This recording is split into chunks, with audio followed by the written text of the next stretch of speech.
நீங்கள் பிசாசின் தந்திரங்களோடு எதிர்த்து நிற்க திராணி உள்ளவர்களாகும்படி தேவனுடைய சர்வாயுத வர்க்கத்தையும் தரித்து கொள்ளுங்கள். திராணி உள்ளவர்களாகும்படி. என்ன உள்ளவர்களாகும்படி?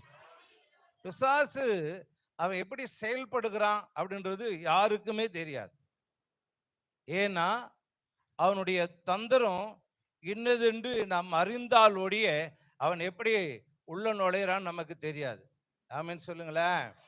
அல்லேலூயா. அவனை ரூபத்தில் கண்டுபிடிக்க முடியாது, அவனை தந்திரத்தில் தான் கண்டுபிடிக்க முடியும். ஆமென். இப்ப நல்லா தெரிஞ்சுக்கிட்டோம். வேத வசனம் நமக்கு விலைக்கு கூறினதுனால கவனிச்சு பாருங்க.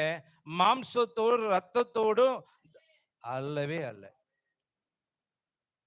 மாம்சத்தோடு ரத்தத்தோடு நமக்கு போராட்டங்கள்